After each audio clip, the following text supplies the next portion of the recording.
To South Africa now and the world of automobiles. Forget Pimp My Ride. This next story has it all. The Franschhoek Motor Museum is displaying some of the most exquisite vehicles ever made. And not just the vintage cars and classics. CCTV's Julie Shire takes us there. It's at the scenic and historic town of Franschhoek, known for its quality wines and fine cuisine, where we find one of the world's most exclusive and valued private automobile collections.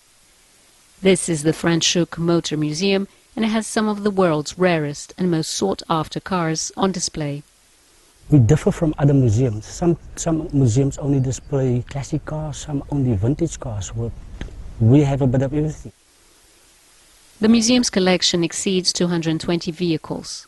On display is the first ever Ford Model A imported into South Africa in 1904. And the most sought-after Bugattis in the world. This Bugatti 35B 1928 model raced in 9 Italian Grand Prix and in the first ever Monaco Grand Prix. This Bugatti is one of only 12 in existence.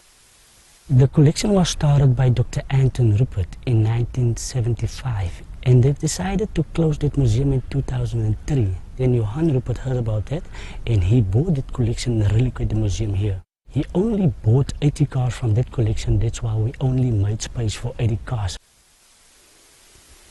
Looking back over 100 years, visitors are treated to a wide spectrum of automobile history.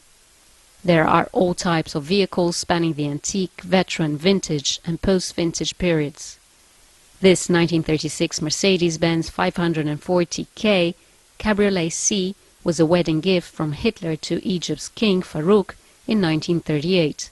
It was kept in storage from 1952 to 1996. The rare 1939 Peugeot 402 Racing Special. This 1969 Ford Shelby Mustang GT 500 Fastback is claimed to be the only factory right-hand drive Mustang ever built. The museum is a car heaven for automobile enthusiasts and is a hidden gem amongst the world's flashier car exhibitions. And it can all be seen right here on the African continent. Julie Shire, CCTV, Franschhoek, South Africa.